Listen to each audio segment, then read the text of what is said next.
बघा मैत्रिणींनो, आज मी काय बनवणार आहे? अळूवडी. पावसाळ्यात असं गरम गरम मस्त तळलेलं खावंसं वाटतं. तर त्यासाठी मी ही पानं आणलेली आहेत. मी स्वच्छ मिठाच्या पाण्याने त्यांना धुवून टाकलेलं आहे. तर बघा आता आपल्याला ही जी शिरा दिसते ना, हे चांगलं कट करून टाकायचं आहे. तर बघा मी आता हे कट करून देणार आहे. हे आपण कट करून काढून घेतलं ना, तर आपल्याला रोल बनवायला सोपं जातं आणि खाज पण नाही सुटत. तर मी असं सगळ्याच पानांच्या शिरा काढून घेतलेल्या आहेत. तर आपल्याला हे असं लाटण्याच्या साहाय्याने लाटून घ्यायचंय. म्हणजे आपल्याला रोल बनवताना अगदी सोपं जाणार आहे. सगळ्या शिरा व्यवस्थित दाबल्या जाणार. प्रत्येक पानाला आपल्याला असं करून स्वागत आहे तुमचं माझ्या रेसिपी चॅनलमध्ये. आता आपण बघा हे बेसन पीठ घेऊन घेणार आहोत. तर मी इथं 2 वाटी बेसन पीठ घेतलं आहे. अळूवडी कुरकुरीत होण्यासाठी थोडंसं तांदळाचं पीठ घेतलं आहे.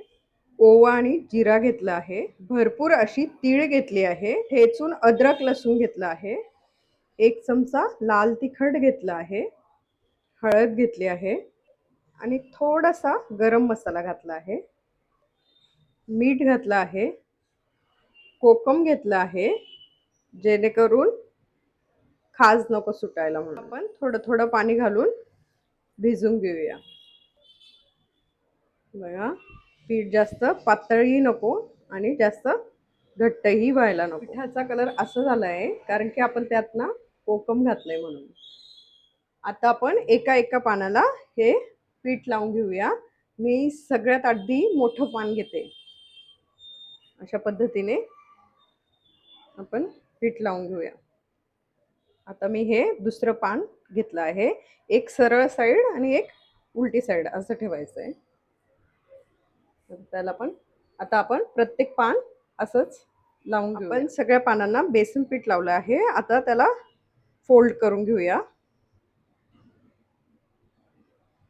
असं दोघं साईडने फोल्ड करून घ्यायचं आहे. चौफेर आपल्याला असं फोल्ड करून घ्यायचं आहे. या साईडने पण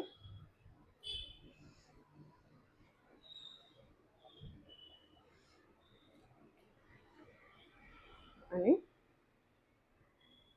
रोल असा मजबूत दाबून घ्यायचा आहे.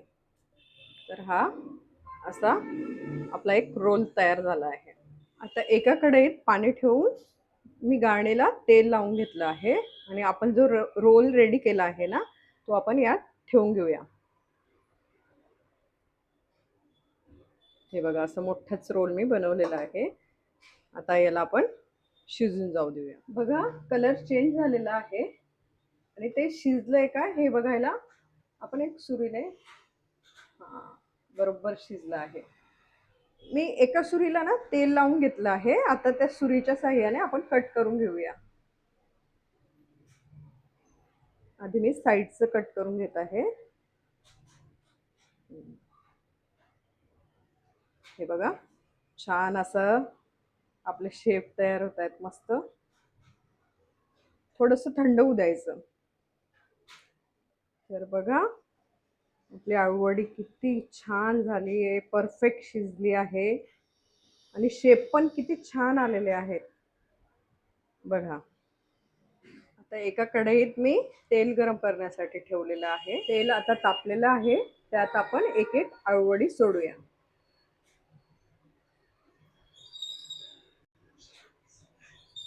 तर हे बघा आपली अळूवडी मस्त झाली आहे. टेस्टला पण खूप छान आहे आणि खूप कुरकुरीत झाली आहे. जर तुम्हाला माझे व्हिडिओ आवडत असतील तर माझ्या चॅनलला नक्की सबस्क्राईब करा. धन्यवाद.